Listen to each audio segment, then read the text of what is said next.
So, ano ba yung kailangan mong tools para makapag-start ka sa VA journey mo? First, kailangan mo ng laptop. In terms of specs, okay na yung i5. Pero, kung may budget ka naman, go with i7. Second tool na kailangan meron ka is strong internet connection. 25 Mbps and above. Umuwi na rin ako ng probinsya namin sa Bukidnon. And we all know na hindi naman ganun kalakas yung internet connection doon. So, when I was there, umabot lang kami ng 10 to 15 Mbps and okay na yun. The last tool na kailangan mo is of course headset.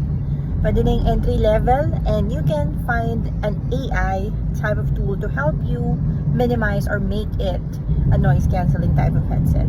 So to know more details, wait for the online training course that I'm going to release soon. Stay tuned and follow our social media at the VA Code. We have a Facebook and Instagram account. So see you there. See you soon.